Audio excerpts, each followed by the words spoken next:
एक समय की बात है।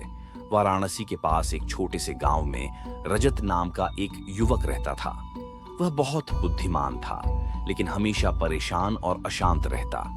एक दिन उसे पता चला कि गौतम बुद्ध उसके गांव के पास ठहरे हैं। रजत ने सोचा, शायद वे मेरी समस्याओं का समाधान बता सकें। वह बुद्ध के पास पहुंचा और बोला, भगवान, मैं बहुत दुखी हूं। मेरा मन हमेशा अशांत रहता है। मैं चाहता हूं कि मेरे जीवन में शांति आए। बुद्ध मुस्कुराए और उन्होंने रजत को एक मुट्ठी सरसों के बीज देते हुए कहा, इन बीजों को गांव के हर उस घर में बो आओ जहां कभी कोई दुख न हुआ हो, फिर मेरे पास आना। रजत हैरान हुआ, लेकिन उसने आज्ञा मान ली। वह गांव के हर घर में गया और पूछता, क्या आपके घर में कभी कोई दुख नहीं हुआ?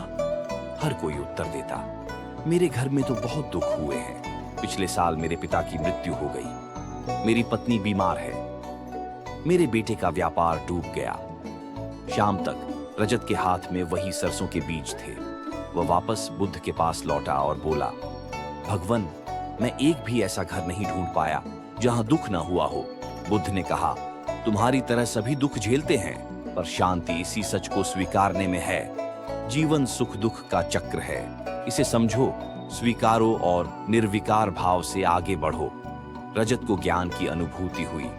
उसने समझ लिया कि दुख सार्वभौमिक है, पर उससे मुक्ति स्वयं के विवेक में छिपी है। शिक्षा, जीवन के उतार चढ़ाव को स्वीकार करना ही वास्तविक शांति का मार्ग है।